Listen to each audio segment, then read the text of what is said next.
بسم الله الرحمن الرحيم. الحمد لله رب العالمين، والصلاة والسلام الأتمان الأكملان نبينا محمد وعلى آله وصحبه أجمعين. مشاهدي الأكارم، سلام الله عليكم ورحمته وبركاته. أهلا وسهلا ومرحبا بكم في ليلة 25 من شهر رمضان المبارك لعام 1446. هذه الليلة التي نظن غالبا أنها ليلة القدر.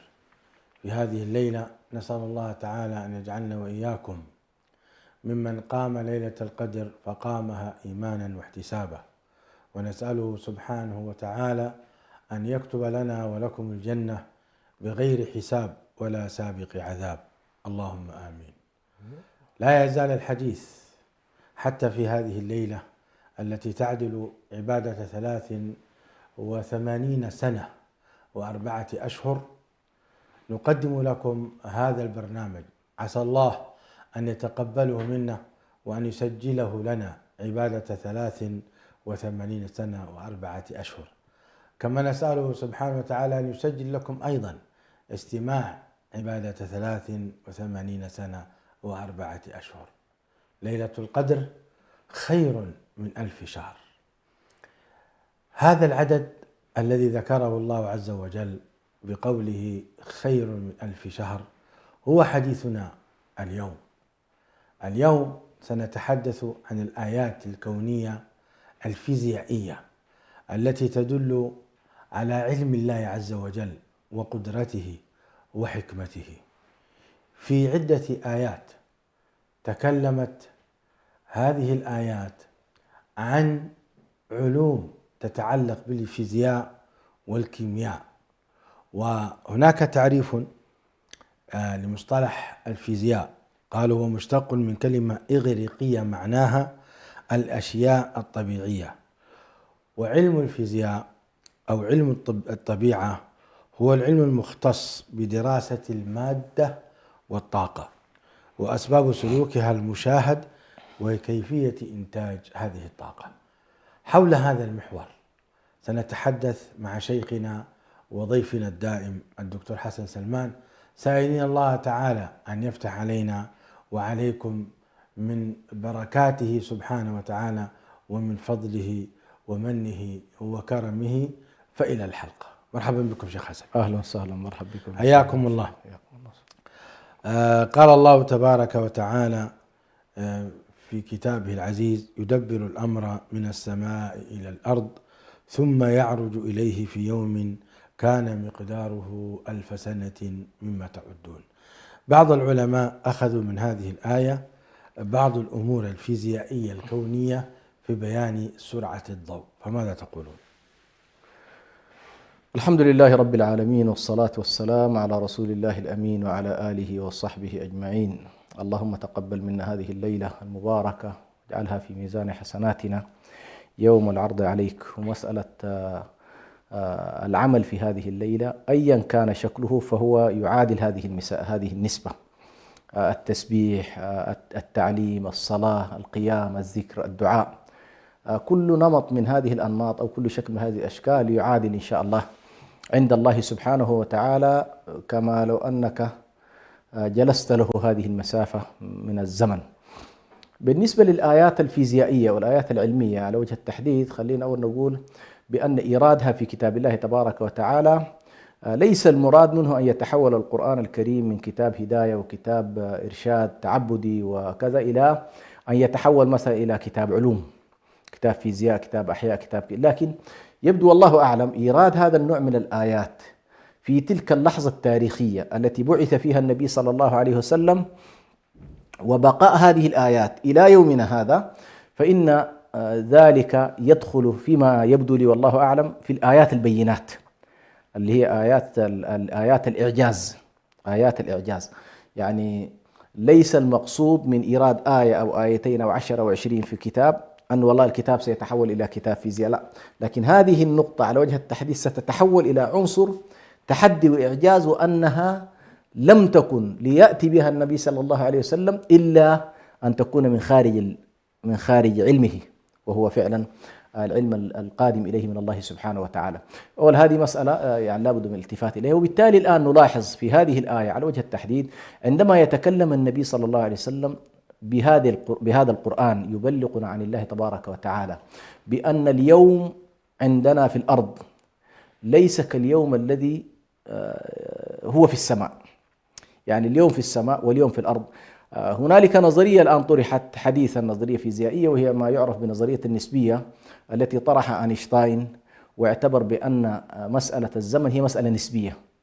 فالساعة عندك وأنت ماشي بالسيارة ليس كالساعة عندما يمشي على رجلين، وليست كمن يمشي بطائرة سرعتها 1000 كيلو، ولا أيضا كنفس الزمن الذي يذهب فيه طيار بسرعة أكثر من ذلك. ففيها على كل هذه اللفتة اللي هي في لفتة الزمن والاختلاف بين السماء والأرض. يبقى هنا السؤال: من الذي أعلم النبي صلى الله عليه وسلم بهذا الاختلاف؟ خليك الآن من السماوات البعيدة. من الذي أعلم النبي صلى الله عليه وسلم بأنك والله مجرد أن ترتفع عن هذه الأرض وتبعد إلى مسافات عنها فإن عنصر الزمن سيتغير؟ يعني لو فرضنا أنك أنت خرجت من المجرة الشمسية إلى مجرة أخرى، وهنا عندما أتكلم عن مجرات فقط، نحن مثلا عندنا المجرة التي ننتسب إليها فيها اللي هو نجم الشمس يبعد عنا 150 مليون كيلومتر من حيث المسافة. فإذا كان هذا أقرب شيء إلينا، ما بالك أنت النجوم التي تبعد إلى في مجرات بعيدة جدا. فعلى كل هذه المسألة تكلموا عنها في مسألة نظرية سرعة الضوء. كيف أنتم والله حسبتم يا جماعة سرعة الضوء؟ بحيث والله سرعة الضوء المذكورة في كتاب الله، المدة الزمنية المذكورة في كتاب الله عمليا تعادل نفس النسبة التي خرج بها الآن العلماء في أبحاثهم وفي دراساتهم. قالوا بأن والله النسبة أو السرعة التي ينطلق بها الضوء، سرعة الضوء يعني 500 كيلومتر في الثانية مثلا، 500 كيلومتر في الثانية. لما تجي أنت تضرب السرعة هذه تضرب السرعة في الزمن ستعطيك المسافة، أو المهم الثلاثة معادلات هذه تمشي بشكل متوازي، زمن ومسافة وسرعة، بتديك نتائج. لما ضربوا 500 في الثانية ضربوها في المسافة التي بيننا وبين الشمس، وجدوا بأن هذه المسافة تعادل نفس النسبة القرآنية التي ذكرت، وهي ما يسمونها بالنسبة السماوية أو الزمن النسبي. صار الزمن النسبي يعادل نفس المسافة اللي ذكرت في كتاب الله اللي هي 1000 عام. فمن الذي أخبر النبي صلى الله عليه وسلم بهذا الفارق الزمني، هذا الفارق الزمني الدقيق الذي الآن يغوص فيه الفيزيائيون ويتكلمون عنصر الزمن، عنصر السرعة. هذه كلها فعلا الخلاصة منها تخرج بعنواننا الذي ظللنا نردده طوال هذا العام، هو الله. يعني ليس هنالك شيء يمكن أن يجعل النبي صلى الله عليه وسلم يتكلم بهذه النسب الدقيقة إلا أن يكون الأمر ليس من عنده، إنما من الذي صنع الله تبارك سبحانه وتعالى.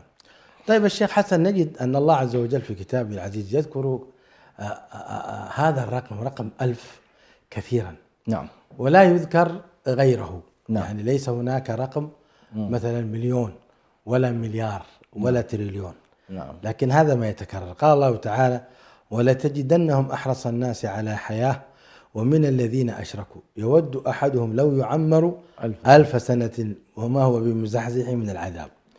ثم قال أيضا سبحانه وتعالى: إذ تستغيثون ربكم فاستجاب لكم أني ممدكم ب1000 من الملائكة مردفين.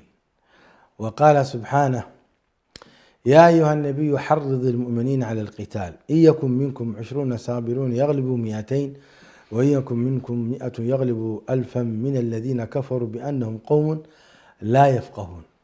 ثم قال: الآن خفف الله عنكم وعلم أن فيكم ضعفا، فإن يكن منكم 100 صابرة يغلبوا 200، وإن يكن منكم 1000 يغلبوا 2000 بإذن الله والله مع الصابرين. وقال سبحانه: ويستعجلونك بالعذاب ولن يخلف الله وعده وإن يوما عند ربك ك1000 سنة مما تعدون. وقال سبحانه: ولقد أرسلنا نوحا إلى قومه فلبث فيهم 1000 سنة إلا 50 عاما. يعني هنا ما قال 950 وإنما قال إلا 1000 سنة إلا 50 عاما. وفي السجدة قال سبحانه: يدبر الأمر من السماء إلى الأرض ثم يعرج إليه في يوم كان مقداره 1000 سنة مما تعدون. وفي الصافات قال سبحانه: وأرسلناه إلى 100,000 أو يزيدون. وفي المعارج قال: تعرج الملائكة والروح إليه في يوم كان مقداره 50,000 سنة. وأخيرا قال: ليلة القدر خير من 1000 شهر. مصدر في كلمة 1000.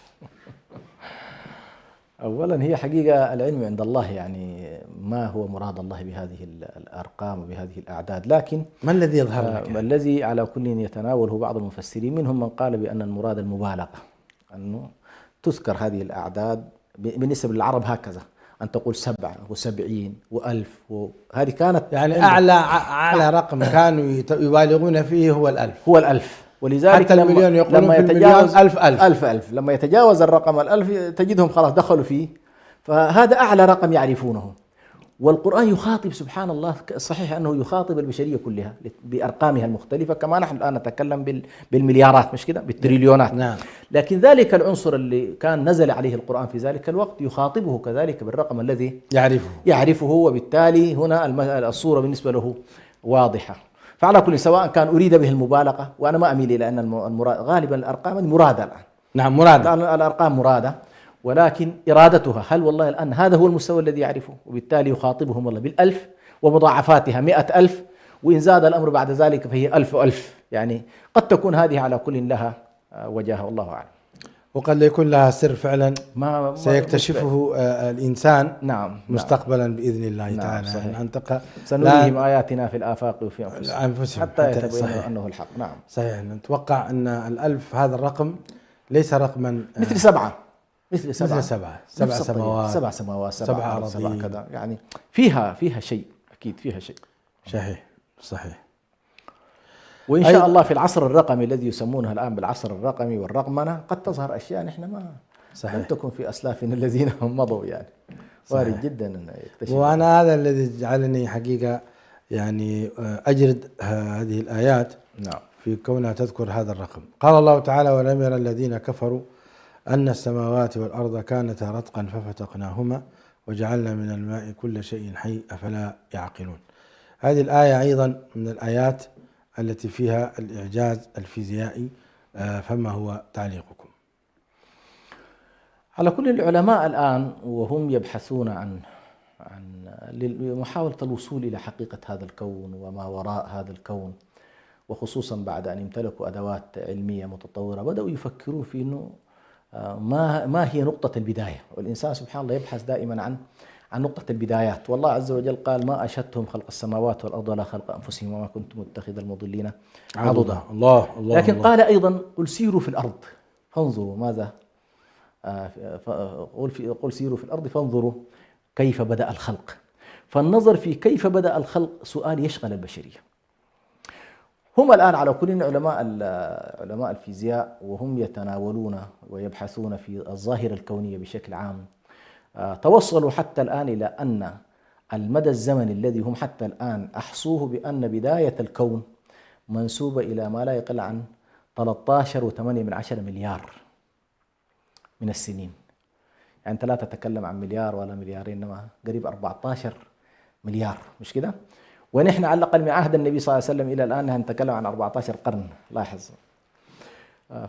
ولا شيء أمام تلك السنوات السابقة. بالنسبة لأن السماوات والأرض كانتا رتقا، فيها دلالة واضحة أنهم كانوا مع بعض كتلة واحدة وحصل بينهما فتق كده. نعم. الرتق هو الاتصال والفتق هو الانفصال. طيب، هنا أولا خلينا نوصل رسالة مباشرة. من الذي أعلم النبي صلى الله عليه وسلم بأن والله السماوات والأرض كانتا متصلات وافترقا؟ نعم. ومن الذي يجعله يجاسف هذه المجاسفات، أو كيف يتكلم هذه العلوم اللي في نهاية المطاف بالنسبة للجماعة اللي أمامه لا يمتلكون الأرضية المعرفية التي تؤهلهم أصلا للوصول إلى هذه الحقائق. صحيح. هذه نقطة على الأقل خلينا نقول والله لا بد من الوقوف عندها. يعني الوصول إلى هذه المعلومة أصلا لو مثلا احنا راجعنا وكالة ناسا ولا علماء الفلك، نعم، نجد أنهم بذلوا جهدا كبيرا وأنفقوا أموالا كثيرة، نعم، وفي سبيل الوصول إلى هذه المعلومة من البحوث العلمية ومن نعم، الإمكانات والكمبيوترات وإلى آخره. نعم. فوصلوا الآن بعد بحوث أيه. طويلة، هم وصلوا إلى نظرية يسموها نظرية الانفجار العظيم. نعم. هذه النظرية خلاصتها إنه والله كانت السماوات والأرض كتلة واحدة، كانت كتلة إيه؟ كتلة واحدة، وفيها حرارة عالية جدا، وأدت هذه الحرارة إلى انفجار هذه الكتلة. نعم. فانفصلت الأرض عن بقية إيه؟ عن بقية السماوات أو عن بقية المجرات. على كل صارت الأرض لها سمتها ولها خصائصها ولها أوضاعها. ثم بعد ذلك موضوع المياه ودخولها على الأرض وإصلاح الأرض ووضع الجبال عليها هذه قضية أخرى، على كل فيما يتعلق بالخلق. لكن ما يهمنا هنا هو التأكيد العلمي الآن الراهن خاصة في زماننا هذا إلى أن والله فعلا ما أخبر عنه القرآن الكريم قبل 1440 سنة هو نفس الآن ما توصلت إليه البشرية، من أنه والله أن الأرض كانت جزءا من هذا يعني عالم السماوات وانفصلت عنها، وكأنما الله تبارك وتعالى أراد لها الانفصال لتتهيأ لإيه؟ صلاحيتها للخلق. وهنالك على كل كلام كثير بعد ذلك في مسألة إنه ما الذي يحصل. يقول هذا الانفجار الذي حصل لم تتوقف الأرض، لم يتوقف الكون عن الاتساع، يعني منذ لحظة الانفجار وإلى اليوم هو في إيه؟ وإنا لموسعون. فنحن نجد أن القرآن الكريم لا يتصادم مع حقائق العلم إذا ما كانت حقائق يعني فعلا على الأرض. جميل. أيضا هنا في سورة فصلت قال الله تعالى: قل أئنكم لتكفرون بالذي خلق الأرض في يومين وتجعلون له أندادا ذلك رب العالمين وجعل فيها رواسي من فوقها وبارك فيها وقدر فيها أقواتها في 4 أيام سواء للسائلين ثم استوى إلى السماء وهي دخان فقال لها وللأرض ائتيا طوعا أو كرها قالتا أتينا طائعين فقضاهن 7 سماوات في يومين وأوحى في كل سماء أمرها وزينا السماء الدنيا بمصابيح وحفظا ذلك تقدير العزيز العليم. الله أكبر. وهنا طبعا حديث مفصل أكثر عن قضية الخلق المجمل، إلى أنه والله دخول في تفاصيل الخلق، وأن السماوات والأرض التي خلقها الله تبارك وتعالى في 6 أيام. بين بعد ذلك التفصيل فيها، وهو أن السماوات بعظمها واتساعها وما فيها من مجرات يقول بأنه كان في يومين، والأرض بتهيئتها وخلقها في 4 أيام. وهنا مسألة مهمة جدا، وهو أن لا نخضع منطق الفعل الإلهي لمنطق الفعل الإنساني. والله ليش؟ إنه والله السماوات هذه من حيث المنطق الإنساني يقول إنه الشيء الكبير يستغرق وقتا وجهدا أكثر من الشيء الصغير، مش كده؟ لكن عند الله سبحانه وتعالى الأمر ليس كذلك. فالله تبارك وتعالى هذا الكون الذي لا تشكل فيه الأرض إلا ذرة بسيطة جدا تكاد في محيط الكون الفسيح لا ترى، لكن مع ذلك الله تبارك وتعالى أولاها عناية واهتماما لأمر خارج عن مسألة خلق الأرض في ذاتها، وهو أن هذه الأرض ستكون مستقرا لأوليائه ولعباده وتنزل رسله وإقامة الجهاد في سبيل الله والعمران في الأرض، وأن ساحة الابتلاء التي أعد لها الجنة والنار ستكون هنا. وبالتالي التجهيز لها عناية من الله تبارك وتعالى جعله 4 أيام، ثم قدر فيها الأقوات والأمور هذه كلها على كل في 6 أيام سواء للسائلين. فيها طبعا فيها إشارة أيضا إلى ما نسميه نحن بعدم أو إبطال نظرية الندرة التي تتبناها الرؤية الرأسمالية العالمية الآن، إنه والله هنالك ندرة في الكون. القرآن يقول لك ما في ندرة في الكون، لكن في إسراف، في تبذير، في أخذ أحيانا مجموعة بسيطة تستحوذ على كميات كبيرة من الموارد. هذا ممكن يحصل، لكن لا يمكن أن نقول بأنه والله نتبنى نظرية الندرة، لأن الله عز وجل يقول والله هذه الأرض هيأتها لكم بحيث كل ما تحتاجونه إلى يوم القيامة متوفر فيها، كل يجد فيها بغيته ويجد فيها حاجته ويستطيع أن يقيم عليها. أحسن الله إليكم. البعض يفسر اليوم من هذه الأيام الستة أنه يعادل 1000 سنة، بمعنى أنه وإن يوما عند ربك كألف سنة مما تعدون، أي أن 6 أيام تضرب في 1000 فتكون 6000 سنة. فما رأيكم في هذا القول؟ على كل هذا وجه من الوجوه، ووجه أيضا له وجاهته. لو اعتبرنا بأنه والله موضوع اليوم الذي هو من أيامنا ما ظهر إلا أصلا بعد أن تشكلت المنظومة الشمسية والأرض ودورانها وكذا، وبالتالي اليوم عند الله في ذلك الوقت على الأقل لم يكن كيومنا الذي نحسبه الآن. هذا وجه. وهنالك وجه آخر، وهو منهم من فسرها بالمراحل، ليست قضية 1000 سنة بالمدة الزمنية، ولكنها مراحل، المرحلة الأولى، المرحلة الثانية، المرحلة الثالثة، المرحلة السادسة. منهم من قال أيضا هذا. ولماذا سمى إذن الله يوم؟ هو هنا تأتي الإشكالية في أنك أنت تنقض هذا القول بأنه والله ليست مراحل، لأن الله سماها يوما، واليوم في عرف العربية واحد من الاثنين، هو يوم، لكن بأيامنا نحن أم بأيام الله. فالذي يريد أن يكون على الأقل قريب من النص القرآني يدور مع الأيام في القرآن. نجد أن الأيام في القرآن إما أن يكون يوم دنيوي على الأرض، أو يكون يوم أخروي يوم القيامة، أو يكون يوم من أيام الله في سماواته. هي ما يعني لا تخرج عن هذه المسألة. فعلى كل المسألة محتملة، لكن أنا يمكن قبل كده أشرت إلى مسألة مهمة جدا، وهو التفريق في الإرادة بين إرادة الله الكنية وإرادة الله التكوينية. في إرادة الله الكنية أن يقول كن فيكون في لحظة، يعني كل السماوات والأرض التي يتكلم عنها بنفس المنطق، في إرادته الكنية هي زي ما تقول نحن أن تدوس هنا بس ضغط الزر ما تعدل، يعني طرفة. عند الله كن فيكون. لكن أراد الله أن يعلم ابن آدم شيئا ما، وهو أنه الله الذي يخلق السماوات والأرض والكون بكلمة خلقها في 6، أيا كانت 6 أيام أو 6000 سنة أو 6 أيام بأيامنا. نعم. لكن الله تبارك وتعالى يريد يعلمك يا ابن آدم درس. عندما تكون مستخلف في الأرض يجب أن تتعامل مع هذا العمران بنوع من التأني ونوع من عدم العجلة حتى تقتدي ب. هل هذه هي الحكمة فحسب شيخ حسن؟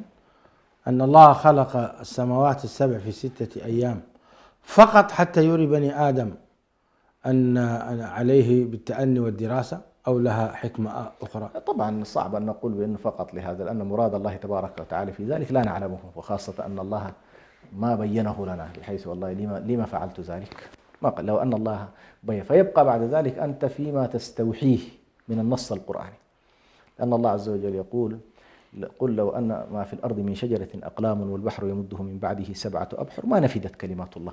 ومنهم من يأخذ بالإشارة، ومنهم من يأخذ بالتضمن، ومنهم من يأخذ بدلالة العبارة. فكل إنسان يأخذ من النص القرآني ما فتح الله عليه، وتبقى في النهاية قراءات واستدلالات.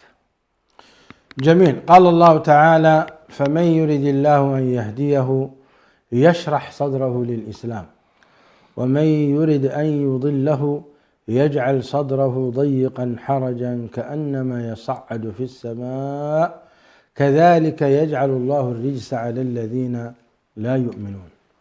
ماذا تعلقون في هذه الآية؟ نعم، هنا طبعا الحديث عن طبقات الكون أو الطبقات الأرضية، وأنت ماشي إلى نعم والهواء، نعم. موضوع الهواء، موضوع الأكسجين كذا، موضوع الضغط الجوي. كلما ارتفع الإنسان عملية الضغط الجوي ودورها في حالات الاختناق وحالات قلة الأكسجين. فالله تبارك وتعالى يشبه الإنسان الذي هو صاعد إلى السماء يحصل له هذا النوع من الاختناق. طبعا هذه حالة حسية، تمثيل حسي الله تبارك وتعالى. لكن يبقى بعد الآن، هل والله هذه الحالة التي قالها النبي صلى الله عليه وسلم في ذلك الوقت ما كان في طيران، مش كده؟ هل الآن فعلا يحصل للإنسان هذا النوع الذي ذكر في القرآن الكريم، بأن الإنسان كلما ارتقى وارتفع يحصل له هذا الضغط الجوي وتحصل له قلة الأكسجين ويحصل له الاختناق أم لا؟ هذا الآن في علوم الطيران وفي علوم الصعود عموما إلى الأعلى بدأت الصورة تتضح أكثر، ولذلك صارت المعالجات تتم وفق هذا يعني الآن أنت عندما تصعد في الطائرة تلاحظ بأنه مثلا يحصل عندك إشكال في إيه؟ في السمع، في السمع، في الأذنين، في كذا. فكلما ارتقيت على كل إلى أعلى يحصل حالة من الضيق، يحصل حالة من الضيق. شبه الله تبارك وتعالى هذه الحالة الحسية اللي هي نحن نسميها الآن بينة من البينات، بينات القرآن الكريم التي يستدل بها على صدق رسالة النبي صلى الله عليه وسلم، لأنه لم يكن في ذلك الوقت قد ارتقت العلوم والمعارف لتكتشف هذه الدلالة وهذه البينة القرآنية، والتي وصلناها نحن الآن في قرننا هذا وفي زماننا هذا عن طريق العلوم والمعارف التي امتلكناها. هذا وجه على كل، لكن الوجه الآخر هو أن الله تبارك وتعالى شبه هذه الحالة الحسية التي نحن الآن نستشهد بها على صدق النبي صلى الله عليه وسلم، استشهد بها في حالة الشخص الذي يعني ينشرح صدره للإسلام، والشخص الذي ينقبض صدره من عدم الاستجابة لدين الله تبارك وتعالى. أحسن الله إليكم. قال الله تعالى: وجعلنا السماء سقفا محفوظا وهم عن آياتها معرضون. ما المقصود بهذه الآية الكريمة وجعلنا السماء سقفا محفوظا؟ هو هذه والله أعلم فيها حديث عن الطبقات، وأن كل طبقة تشكل سقفا لما تحتها، وتحمي بهذا السقف فيه حماية وفيه عناية وفيه رعاية على كل. فالله تبارك وتعالى يمثل هذه الطبقات التي تتدرج من الأرض إلى السماوات كأنما هي سقوف لبعضها بعضها البعض. فمثلا الكتل التي تكون فوق سقفنا وفي مجرتنا، نعم، هي بلا شك فيها من الطاقة ومن الحرارة ومن التوهج النجوم والمجرات ما لو تعرضنا له مباشرة لأفنى ربما هذه البسيطة. ولكن الله تبارك بهذه السقوف السماوية التي وضعها الله تبارك وتعالى حمى على كل مجموعة بما يناسبها في الحياة التي هي فيها. بارك الله فيكم. وأخيرا قوله تعالى: فلا أقسم بمواقع النجوم وإنه لقسم لو تعلمون عظيم.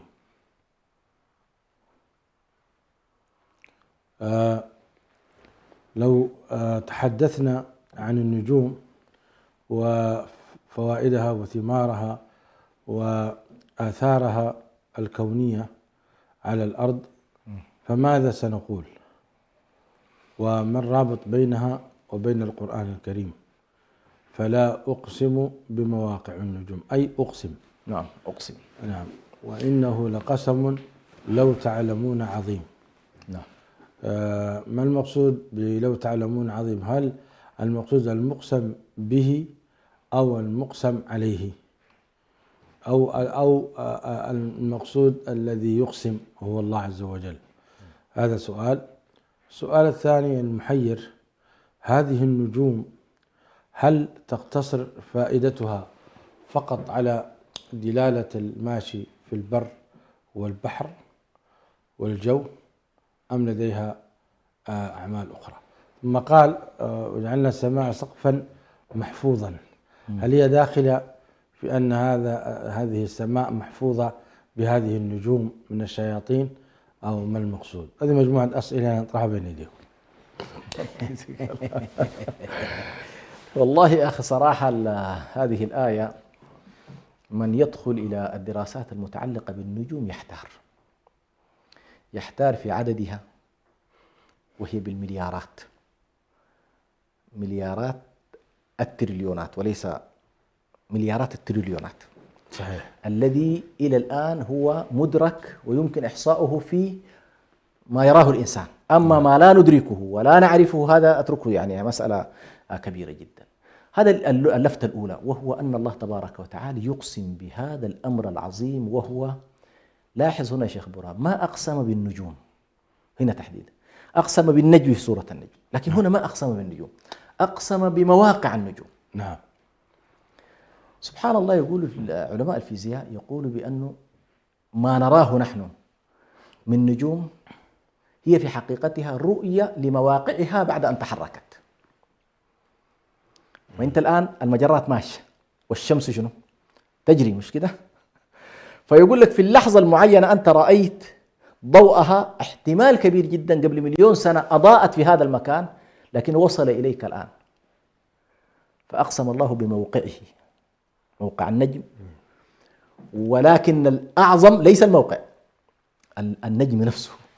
عمليا أنت لو جيت إلى النجم من حيث التكوين ومن حيث التوهج ومن حيث الإشعاع، يعني يقول لك سبحان الله كل ما نتكلم عنه من أسلحة نووية، لو جيت بس تتعامل مع أصغر نجم من النجوم اللي يمكن كل ما يمكن أن نجمعه مما لدينا من طاقة نووية لا يكاد يعادل ولا شيء بالنسبة لهذه الطاقة الهائلة في النجوم. لكن المهم عندنا الآن أن هذه النجوم لها مواقع. هذه المواقع تارة تكون مشارقية وتارة تكون مغاربية. فلا أقسم بمواقع النجوم، وأقسم الله رب المشرقين ورب المغربين، فالقسم بمواقعها وبتحركاتها وليس فقط بذاتها، لأن ذات النجوم لم يحصل بها القسم. لكن اللافت في هذه الآية نعم. أيوة، هذه واحدة، أن بعض ما يصل إلينا من إضاءة يكون تلاشى وانتهى. النجم في نفسه يكون انتهى، لأن كل شيء هالك، مش كده؟ فما يعني الآية هذه فيها أول دلالات المواقع، وفيها عدم أزلية هذا المخلوق الذي هو خلق، بمعنى أنه ما أزلي مثل الله تبارك وتعالى، فالله له الأزل والمخلوق ليس له الأزل، فلا يمكن، فلها بداية. هذه المواقع التي يتكلم عنها القرآن الكريم تبين بأن هذا المخلوق له مواقع يمر عليها، وله نقطة تلاشي أيضا تحدث له. فبعض هذه النجوم تلاشت وانتهت، ولكن تبقى توهجاتها قد تصل إلينا بعد سنوات طويلة. مثلا أقرب نجم الآن، أو أقرب المواقع اللي هي باعتبار جزء نحن من مجرتها هي الشمس.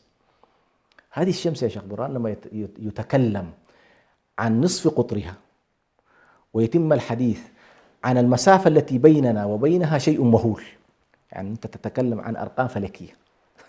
وفعلا لما يقول الناس أرقام فلكية كنت أتعجب لماذا، والله الناس تضرب الأمثال بأرقام الفلكية.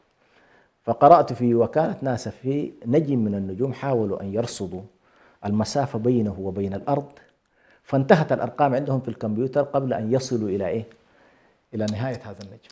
الأرقام انتهت وتلا، وهذا فعلا يصدق عليه أنه رقم فلكي. سبحان الله، رقم فلكي، ويتحداهم الله سبحانه وتعالى بذلك. والله يا أخي بكل إمكاناتك، أنا لو أردت أن أقول لك وأنه هو رب الشعر مثلا، الإنسان يجب أن يقف في إنه الله وأنه هو رب الشعر. إيش هذا الشعر الذي أقسم الله تبارك وتعالى وأنه هو ربه؟ فقضية المواقع لها علاقة عموما بالمسافات، ولها علاقة بالحركة، ولها علاقة بوصولها إلينا، ولها علاقة بعدم أزليتها وأنها مخلوقات لله تبارك وتعالى. ثم هذه الدلالة كلها حقيقة نحن باعتبارنا الآن لسنا مختصين في الفيزياء، لا نستطيع أن نقول كل شيء عنها، لكن المختص في الفيزياء ويتكلم بلغة الأرقام هو فعلا يقول في نهاية كلامه هو الله، يعني ليس أمامه إلا أن يسلم لله تبارك وتعالى بأن والله هذا القسم الذي أقسم الله به فعلا قسم عظيم. القسم نفسه هنا الآن المقسم به، هذا القسم الذي أقسمه الله تبارك وتعالى بمواقع النجوم قسم عظيم يجب أن تلتفتوا إليه ويجب أن لا يمر. طيب إيش علاقته بالقرآن؟ صحيح. علاقته لأنه قال فلا أقسم بمواقع النجوم وإنه لقسم لو تعلمون عظيم إنه لقرآن أيوة. كريم. ما الرابط بين القرآن ومواقع النجوم؟ أحسن. هنا أقسم الله بمواقع النجوم وجعل القرآن هو المقسم عليه. صحيح، مقسم عليه، بمعنى أن هذا القسم ليؤكد لكم بعد أن تعلموا حقائق هذا الأمر، أعلموا مواقعها، صفاتها، أمورها، تتأكدوا من عظمتها وتدركوا أن هذا القسم عظيم، يوصلكم إلى أن هذا القرآن كتاب من أو هل ممكن نقول بما أن النجوم أنتم تهتدون بها في ظلمات البر والبحر، نعم، تهتدون يعني للطرق وكيف تسيرون وكذا، نعم. فهذه هداية حسية مادية، نعم. هذه ولو تعمقتم أكثر ستجدون هناك معلومات دقيقة أيضا من خلال معرفتكم بمواقع النجوم فيما تستفيدون به في حياتكم. نعم. صحيح. فإذا كان هذا في حياتكم المادية فإن القرآن سيفيدكم في حياتكم المعنوية. نعم، في حياتكم الروحية والمعنوية والهدايات. أحسنت. هذا هل يكون هذا الرابط؟ بلا شك، هو كلا الأمرين مرتبطان ببعضهما البعض. هذا فيه هدايات وهذا فيه هدايات. هذه هدايات مادية في دنياكم، وهذه هدايات ودلالات في أخراكم. هذا معنى على كل يحتمله الأمر. هنالك معنى آخر أيضا تنبه له بعض اللي هي الدقة في مواقع النجوم. هذه المواقع شيخنا مرتبطة بمسافات لها علاقة بالجاذبية. هذه الجاذبية التي تنظم كل هذا الكون. يعني المسافة بين النجم ألف والنجم باء تحكمها مسافة جاذبية الله جعلها هكذا. مركز الأرض لما تكلم نيوتن مثلا عن قضية الجاذبية، وأنه والله هنالك مركز في الأرض تنجذب إليه الكائنات التي على الأرض، وتخف هذه الجاذبية كلما أنت ارتقيت إلى إلى أعلى. هذه النظرية توصل إليها نيوتن. عمليا سبحان الله نظرية الجاذبية هذه لها علاقة كبيرة جدا بموضوع القرآن، بمعنى إنه الأنجم في القرآن الكريم، الآية والآية والمقطع والسورة والسورة، من حيث تركيبتها في قرآن متلو تكاد تكون متشابهة في أنجمها بنفس التركيبة الكونية في الكون. وأي اختلال هنا يمكن أن يؤدي إلى نفس اختلال هنا، يعني من دقتها هذه الأنجم إذا كانت دقيقة وكانت فعلا محسوبة بدقة، آيات الله تبارك وتعالى بنفس الطريقة. فهذا كتابه المنظور، وهذا كتابه كتابه المسطور. وهذا جميل، هذا كلام منظور. جميل وطرح علمي رائع. دعنا نستعرض النجوم كم مرة وردت في القرآن الكريم. نعم. بألفاظها المتعددة. نعم. لفظ نجم، ولفظ نجوم، ولفظ كواكب، ولفظ كوكب، نعم. ولفظ بروج. نعم. أما البروج فورد مرة واحدة في سورة البروج، والسماء ذات البروج، والمقصود به يعني منازل الشمس والقمر. نعم. كوكب ورد 3 مرات. قال الله تعالى: فلما جن عليه الليل رأى كوكبا قال هذا ربي، فلما أفل قال لا أحب الآفلين.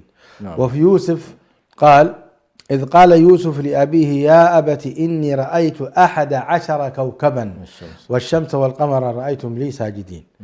وفي النور قال سبحانه وتعالى: الله نور السماوات والأرض مثل نوره كمشكاة فيها مصباح، المصباح في زجاجة، الزجاجة كأنها كوكب دري. أما الكواكب فوردت مرتين. قال الله تعالى: إنا زينا السماء الدنيا بزينة الكواكب. وفي الانفطار قال سبحانه: وإذا الكواكب انتثرت. والنجم ورد 5 مرات. قال تعالى: وعلامات وبالنجم هم يهتدون. وقال: والنجم إذا هوى. وقال: والنجم والشجر يسجدان. وقال: النجم الثاقب. أما النجوم فورد 9 مرات. قال سبحانه: هو الذي جعل لكم النجوم لتهتدوا بها في ظلمات البر والبحر قد فصلنا الآيات لقوم يعلمون. وقال سبحانه: إن ربكم الله الذي خلق السماوات والأرض في 6 أيام ثم استوى على العرش يغشي الليل النهار يطلبه حثيثا والشمس والقمر والنجوم مسخرات بأمره ألا له الخلق والأمر تبارك الله رب العالمين. هذه الآية يقشعر منها البدن. وقال سبحانه في النحل: وسخر لكم الليل والنهار والشمس والقمر والنجوم مسخرات بأمره. وهنا أيضا نلاحظ التعبير عن النجوم يعني خاص. لما قال وسخر لكم الليل والنهار والشمس والقمر كان ممكن أن يقول والنجوم، لكنه قال وسخر لكم الليل والنهار والشمس والقمر ثم قال والنجوم مسخرات بأمره. استئناف لأهمية هذا الموضوع. إن في ذلك لآيات لقوم يعقلون. في الحج قال: ألم تر أن الله يسجد له من في السماوات ومن في الأرض، بما فيهم نجوم وسماء والقمر بما فيهم، لكن هنا فصل قال: ألم تر أن الله يسجد له من في السماوات ومن في الأرض والشمس والقمر والنجوم والجبال والشجر والدواب وكثير من الناس وكثير حق عليه العذاب ومن يهن الله فما له من مكرم إن الله يفعل ما يشاء. في الصافات قال: فنظر نظرة في النجوم فقال إني سقيم. وفي الطور: ومن الليل فسبحه وإدبار النجوم. وفي الواقعة: فلا أقسم بمواقع النجوم آيتنا. وفي المرسلات قال: فإذا النجوم طمست. في التكوير قال وإذا النجوم انكدرت. هكذا استعرضنا الآن جميع الآيات التي تتعلق بالنجوم وتكرارها.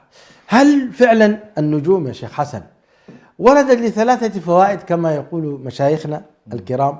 أنها زينة للسماء، أنها رجم للشياطين، أنه يهتدى بها في ظلمات البر والبحر.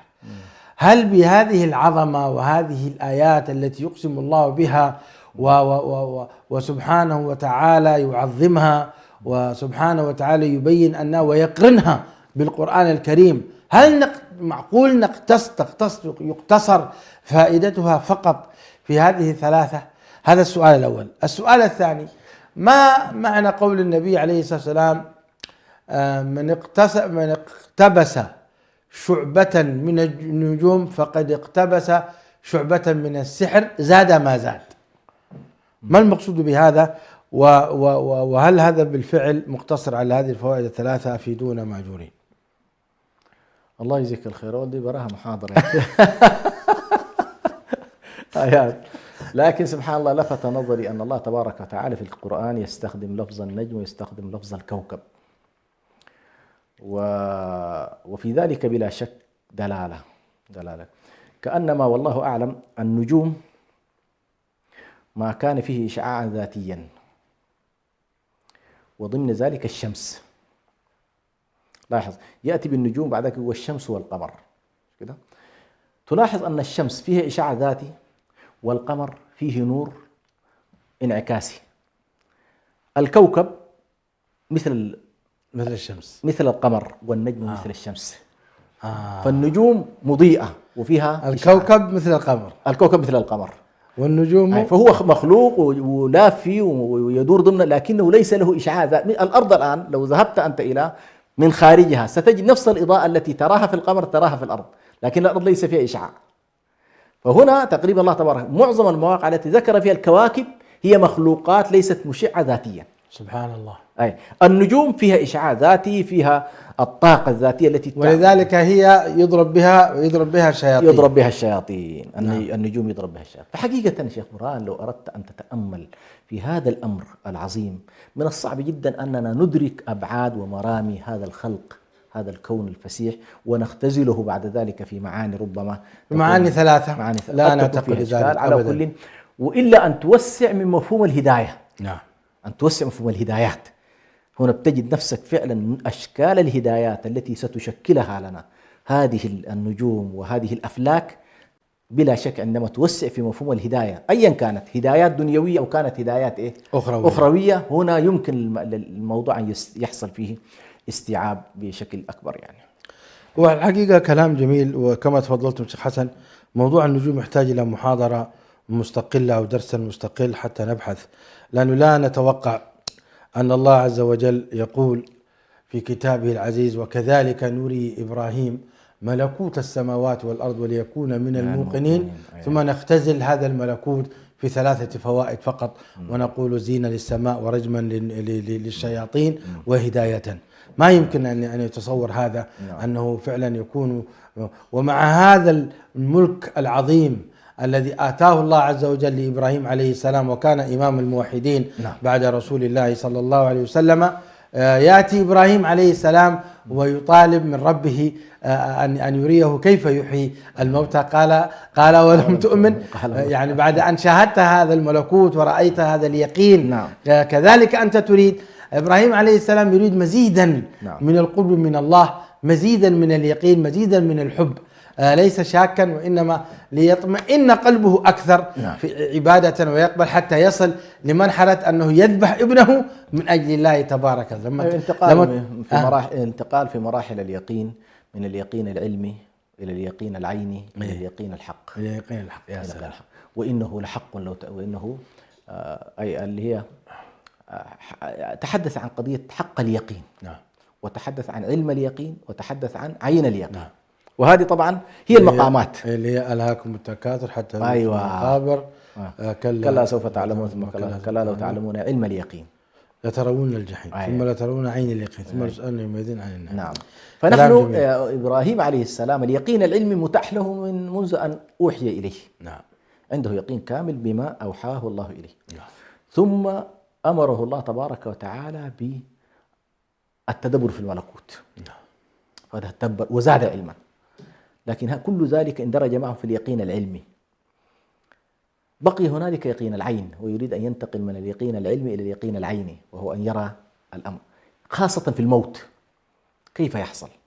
فجاءت الآية في سورة البقرة اللي قال أرني كيف تحيي الموتى قال أولم تؤمن قال أرني كيف تحيي الموتى قال أولم تؤمن قال بلى ولكن ليطمئن قال فخذ 4 من الطير فصرهن إليك ثم اجعل على كل جبل منهن جزءا ثم ادعوهن يأتينك سعيا.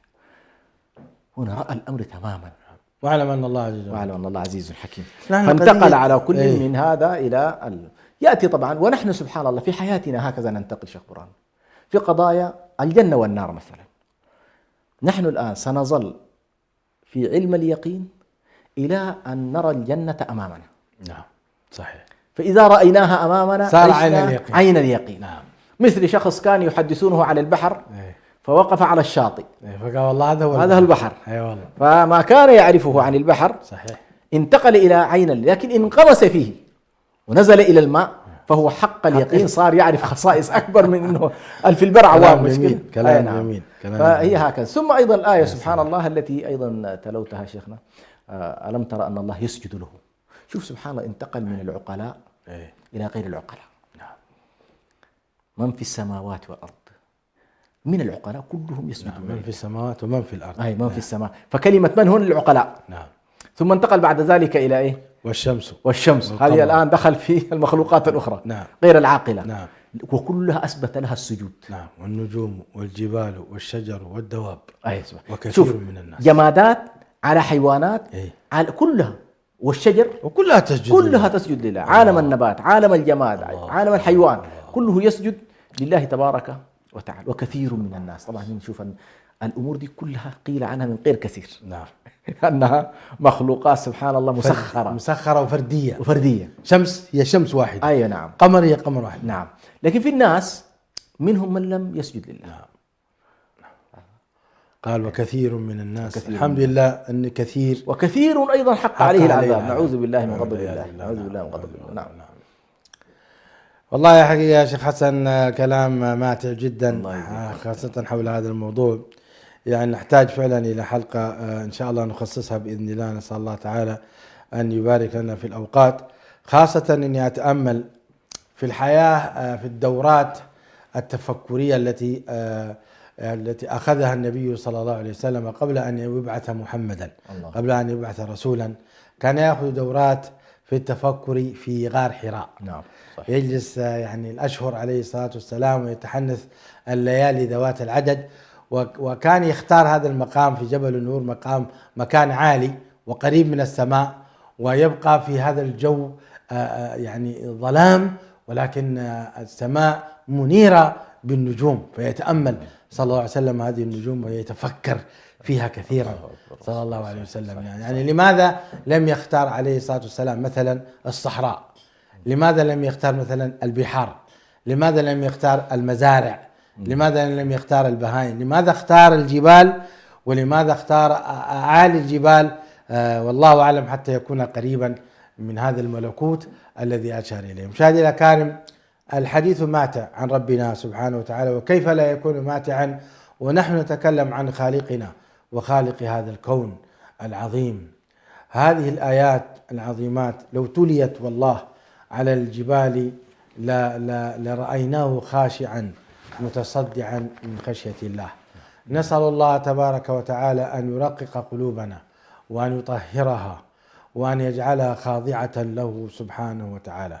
مشاهدي الأكارم، أوصيكم هذه الليلة بكثرة الدعاء والاستغفار وملء هذه الدقائق والساعات والثواني واللحظات في طاعة الله سبحانه وتعالى حتى نصبح، إذ هي غالبا ما تكون ليلة القدر، والعلم عند الله تبارك وتعالى.